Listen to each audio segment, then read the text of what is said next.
What is up, everyone, and welcome to another episode of the Cheeseheadz Weekly Podcast.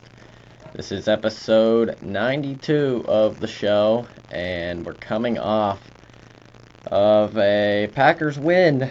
Just barely squeaked out a win over the Chicago Bears on a blocked field goal. We will get into all of that in just a minute here.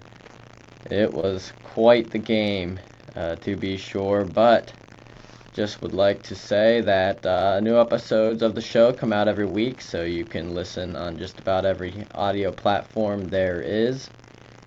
And of course, you can find us on YouTube as well at Cheeseheadz_weekly. Be sure to hit the follow or subscribe button wherever you are listening, and that is greatly appreciated. So yeah, Bears really honestly looked like the better team for a lot of stretches of this game. Really two major mistakes on offense and then just some poor play on defense is what really made this game as close as it was. And so the Bears are able to get down the field and get into field goal range. Packers missed a 2-point conversion on their previous touchdown drive, which put them in front, but the missed 2-point conversion made it only a 1-point game, and so the Bears were able to try to win it on a field goal attempt. Obviously didn't work out, but certainly could have. The Packers made a few mistakes on offense. Overall, I thought it was a pretty good day offensively, but just the few costly errors, and then of course the defense had a hard time slowing this Bears offense led by Caleb Williams, which has not been extremely prolific at all. In fact, they're coming off of a 3-point performance versus the Patriots, and they made a change at offensive coordinator. Shane Waldron was fired, and Thomas Brown took over as the play caller, and he seemed to do quite a good job. And I mean, the Bears really showed kind of their potential on offense and kind of what we were hoping we would see, or some people were hoping they would see from the Chicago Bears, in the fact that Caleb Williams was accurate in this game. That's always, helpful when you can have an accurate quarterback. And the wide receivers were open, and there's so much talent as far as the skill players. Cole Kmet was active as well. DJ Moore. We saw Keenan Allen make a few nice plays, and we kind of saw what this Bears offense was capable of. And Caleb Williams able to get the ball out quickly and on time and accurate, and Packers couldn't do a whole lot to stop it. In fact, towards the end of the game, Hafley was like, okay, we're just going to send all-out blitzes this whole time because we can't cover these guys, clearly. And so he was sending all-out blitzes, and of course, the Bears were able to beat those as well and get into field goal range. But Carl Brooks, the hero of this one, I'll get into my players of the game, but I'll just go ahead and tell you that the player of the game is Carl Brooks. He literally won this game for the Packers in this one. Blocked the field goal. What a play by Carl Brooks, and he continues to make that impact play every week, and that is very valuable, especially when it's a game winner. So we'll get into my players of the game. I guess we'll go there, and I can talk about the game a little bit more. As far as offense, number one on the list is Christian Watson, 4 for 150, and that was, came on 3 key big plays. Now, at least one of them did not end up working out in the long run, but the first big play in the second half, they all came in the second half, actually. He had a huge 25-yard reception, and that set up a Josh Jacobs rushing touchdown which at the time put Green Bay in front of Chicago by 1 point. Chicago went down, scored again, and pulled into the lead 19-14. And I believe that was they missed a 2-point conversion, so it was only a 5-point game at that point. So the Packers got the ball again, another huge play on 1st and 10 to Christian Watson. The ball was thrown into double coverage. Love threw a perfect pass. Watson did a great job finding the ball and making a terrific catch right in between 2 defenders. And that was a huge play, 48 yards. Unfortunately, the Packers were stuffed right there, and they went for it on 4th and goal at the 6-yard line. Jordan Love scrambled, was under pressure, and could not get there, was stopped at the 1, and that was kind of a crucial play. So Chicago was still in the lead. Packers were able, after allowing a few plays, they were able to force a Bears punt. That was a key stop there for sure. And so they forced the punt. Packers get the ball back, and it's Christian Watson again for a 60-yard completion, diving grab. He was not touched, so he got back up and ran for another, I don't know, probably 50 yards, or I don't even know how far the pass was downfield. Couldn't quite get into the end zone. I thought almost he could, but the defender, if you look at the replay, did have a pretty good angle on him, but with Watson's speed, I thought maybe he could get in. He was not able to. He did about everything he could, was hurdling guys and everything. Got to the 14-yard line, and Jordan Love scrambled to the 1-yard line for 13 yards and then snuck it in for a touchdown. Really, gutsy plays there from Jordan Love as well. But Christian Watson, really instrumental, and really their 2 of their 3 big touchdown drives in this one, and could have been another had they not turned the ball over there, at the 1-yard line. So for sure, Watson, this was a career high day as far as yards for him, and all of them were like huge, impactful plays as well. So if we get into the next player, it is Josh Jacobs, and he seems to be on this list. I really should look back at my notes and see how many weeks he has been on my players of the game list, but he continues to be effective on the ground, and this week 4 for 58 as well through the air. 18 for 76 on the ground, had a touchdown as well. That was a huge touchdown to start the second half for the Packers and to get them back in front over the Bears.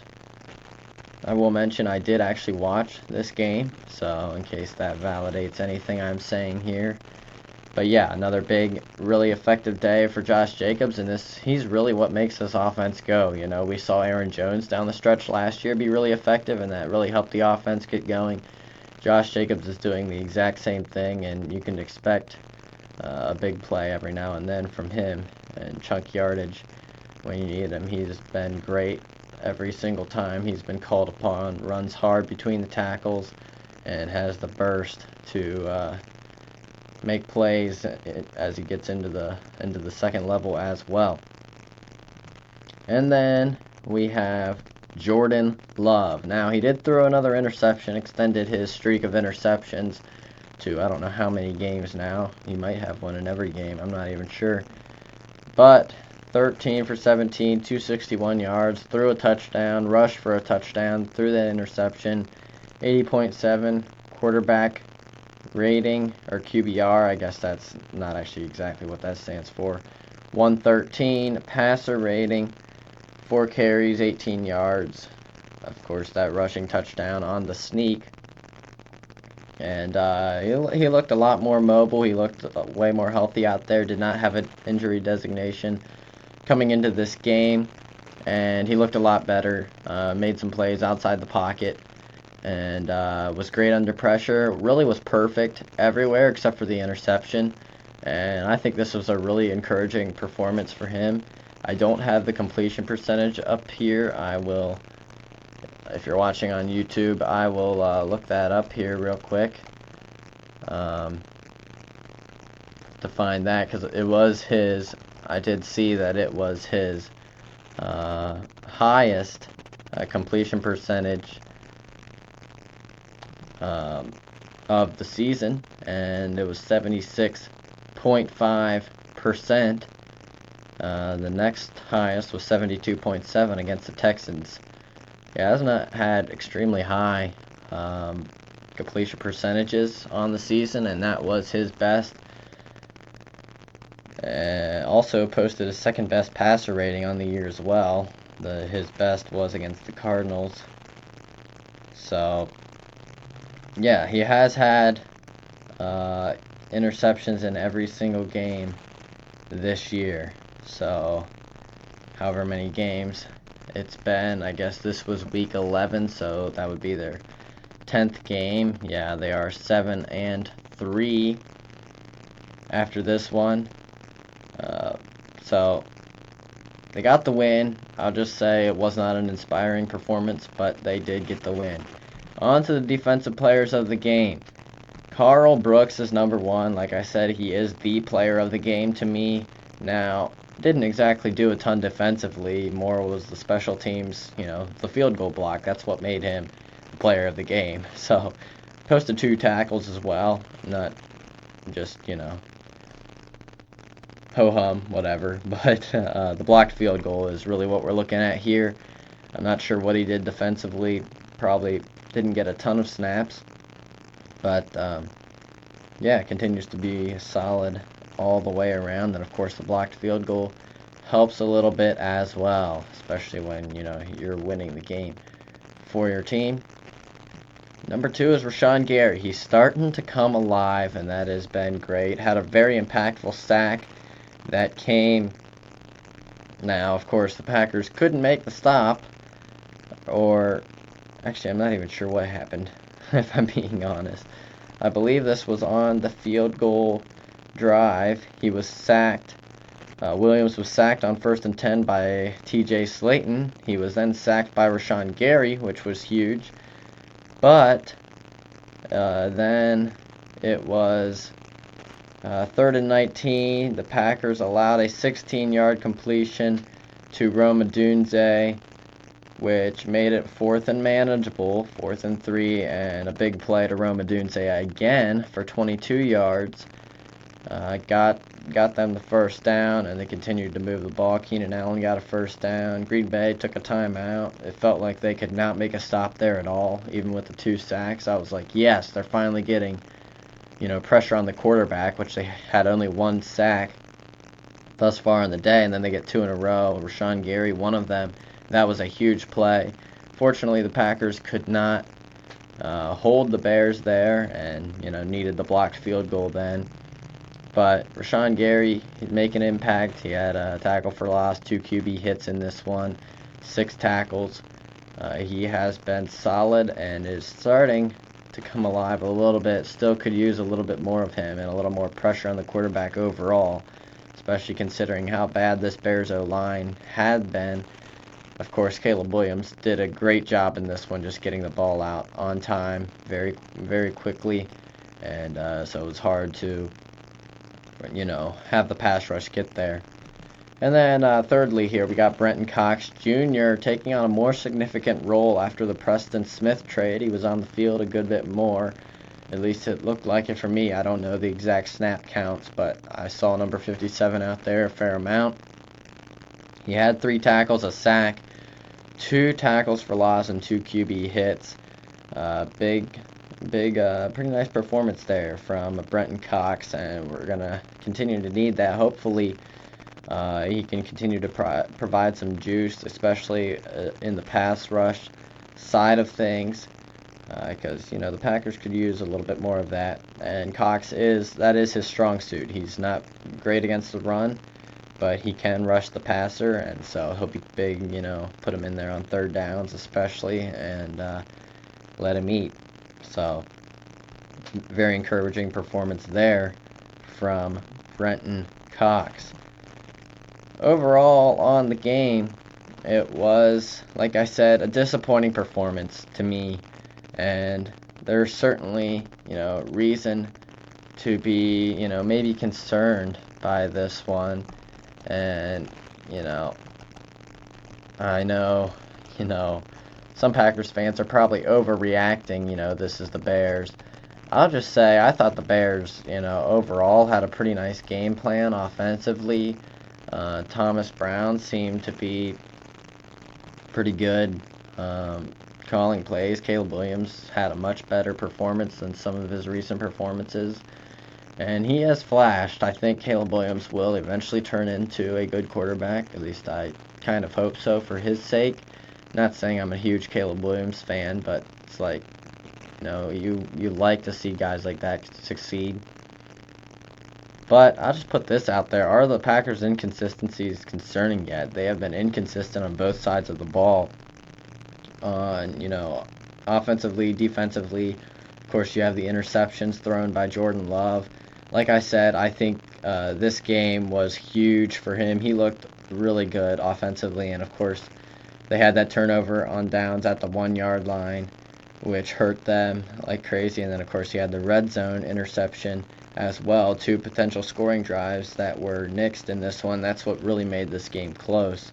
And also the fact that the Packers defense couldn't stop the Bears that well. Again, it was only 19 points, and they did get a timely stop or two, but again, couldn't slow them down and needed the blocked field goal to win the game.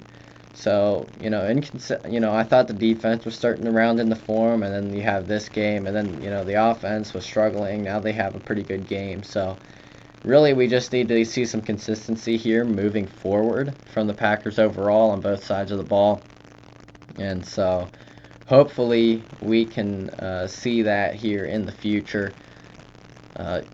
Defensively especially, the coverage was not very good in this one, but I will, just say the Bears do have great weapons, and, everyone looks at the Bears offense saying, hey, this offense is terrible, but hey, when Caleb Williams is on, like he was, on Sunday, it's going to be hard to stop this offense because you got guys that are going to be open, like DJ Moore, like Keenan Allen, like Rome Odunze, who came on big at the end of the game. Like, all of those guys had impactful plays. And, Jair Alexander was out after 10 snaps in this one, re-aggravated the knee injury. According to Ian Rappaport, it is not considered serious, but he could miss next week, could miss the week after, who knows. Probably more day-to-day, week-to-week-ish type of thing for Jair Alexander. It's unfortunate, He has not been healthy as of late, and that is, that contributes to the inconsistency for sure. Carrington Valentine was his replacement. Keyshawn Nixon has been kind of a stable, I guess, whatever, on the outside as the number 2 corner. Javon Bullard has been the slot corner when Evan Williams is available, which he was. And so it's McKinney, Williams at safety, Nixon, Alexander when healthy, and now it looks like Valentine is his replacement, Bullard in the slot. Stokes has been one of the league's worst corners when on the field this year, and he is getting less and less snaps. Valentine getting more, worked in more and more, and he had a decent performance in this one. So hopefully he can continue stacking days and become, a pretty good corner, because they don't have a ton of depth, with Stokes not panning out the way they want him to post all the injuries and everything. And then, of course, Jair Alexander has been injured a lot lately, and that is, rough as well. Jair Alexander doesn't seem to have lost it, though. Did not allow a completion in the 10 snaps he played. But, again, having trouble staying on the field. So, you feel for him. Hopefully he can get healthy, and especially for the stretch run, the playoffs, and everything. That would be great. A little more pass rush would also help defensively. We've struggled with that to an extent. I don't think our run defense has been terrible, considering in past years the way it has been. But yeah, the pass rush has been rough. Unless they're sending blitzes, and even some of the blitzes have not been getting home very well either. Quay Walker was not very good in this one as a blitzer. He's normally very good as a blitzer, so hopefully that turns around as well. So defensively, some things to work on. You can attribute some of it to, just the Bears do have weapons, and, they're getting the ball out fast, and the guys were getting open, and pretty much the Bears were just executing on offense for, stretches, especially towards the end of the game. So I think I'm not going to, overreact to this one from the defense. I think we're going to be fine. Overall, it was just really tough to see them just continue to give up first down after first down, especially towards the end of the game. They're not able to make those stops. Offensively, I'm pretty excited for what we're, Christian Watson healthy and making those kind of plays. I hope we continue to see that.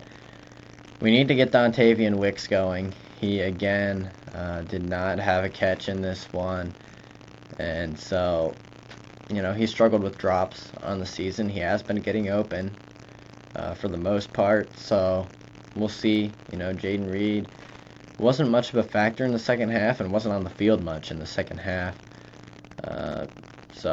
But Christian Watson, again, got it done. So, it's, a different guy every week. And I'm excited for what the offense can continue to do. Of course, Josh Jacobs, Mr. Reliable, out there every week, getting it done, and Jordan Love looking better in this one. Hopefully, he can continue to eliminate some mistakes and get back to playing winning football, and we will be good to go. So, are the Packers' inconsistencies concerning yet? I would say no, they're not concerning yet. Certainly something to monitor, but I'm not really concerned. I think they will get back to, playing well. And I think overall this game wasn't terrible. Defensively, I wasn't impressed. Offensively, it looked pretty good. I think they will maybe weren't. Also, with the offensive coordinator change, you don't know exactly what to expect from, the way the plays are called without being able to see Thomas Brown earlier in the year as the play caller. So that makes a difference as well, and just the fact that the Bears are a talented offense, and they finally, were able to put it together for stretches in this game. Next up, the Packers will face the 49ers, who just got done losing with seconds left to the Seattle Seahawks. Gave up a go-ahead touchdown with 12 seconds to go in the game. That was our first loss to the Seahawks in a while. The 49ers are 5-5. They really need a win. The Packers 7-3, and that is one of the prime reasons this is not all that concerning, guys. We're winning games, okay? This is really the way to go. If you're struggling, it really helps if you can be figuring things out while you're winning, and so that is what the Packers are doing.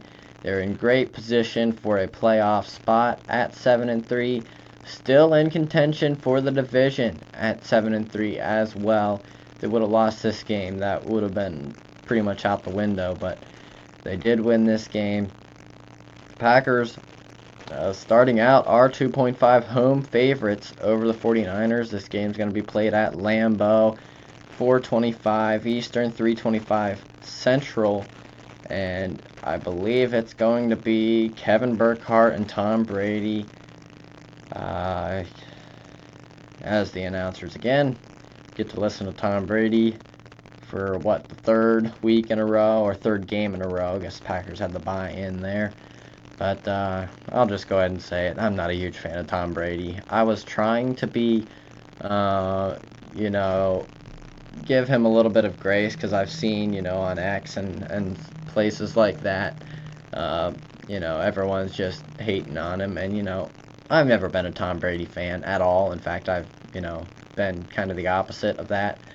But I was like, I'll at least give him the benefit of the doubt. I really don't like some of the things he talks about. He really just kind of says one thing, then he kind of contradicts himself, says something else, and it's like, okay, just be quiet. So, but yeah, it's Tom Brady again. KB's great though, so they're not too bad, I guess. Overall, this game is going to be tough, okay? I am not going to... I get it. 49ers have not looked like themselves. I don't really care. They still have a very talented roster, and I am not going to just go ahead and say, oh, Packers are going to win, because we've seen the way they've struggled at times this year. Should be a fun game to watch and a tough test for the Packers. Also, they've just, had trouble beating the 49ers in recent years, especially in the playoffs. So I am not going to just go and say that the Packers are going to win. I certainly hope they will, and they definitely should, with the way the 49ers are playing. But yeah, this game is not going to be a pushover by any means. And so should be interesting one to watch, and again, a good test for the Packers offense and defense. This is a pretty talented roster again for the 49ers. So I'll be watching this one for sure. I'm not going to get into that matchup a whole lot, and that is about all I have, other than as far as injuries go. Jair Alexander's the only one I really know of. Marshawn Lloyd was activated off injured reserve, but it's possible he'll be placed back on there and miss another 4 games, as he just underwent an appendectomy. I believe it was Thursday before the game. So Bakhtiari had one a year or two ago, David Bakhtiari, and he missed 3 games because of that. So I'm not sure they're just going to let him sit on the active roster with, being injured for, another few weeks. We'll see what happens. But there could be a move coming there, which, kind of stinks for him, because, finally getting healthy, then he gets appendicitis, and that's seems to be the way this season has gone for him. Hopefully he can get out there and get some playing time. So, yeah, it's been quite the season, up and down, roller coaster. Hopefully we see them round in the form here. 10 games in, 7 more to go, and we get the 49ers at home next Sunday, 4:25 Eastern, 3:25 Central. Be ready for it. I will watch it if I have nothing else going on, and should be fun. So that will do it for me this week. Hope you enjoyed the show. If you have any feedback, questions, comments, complaints, anything, be sure to leave a comment on YouTube or wherever you're listening. You can do that on Spotify as well, or you can reach out to me on social media. Just check out the episode descriptions. You'll find everywhere you can contact me or follow the show. All of that support is much appreciated. You can also leave a rating on Spotify. You can rate and review on Apple Podcasts, and that is very helpful to getting the show out to more people as well. Thank you for listening, everybody, and go Pack Go!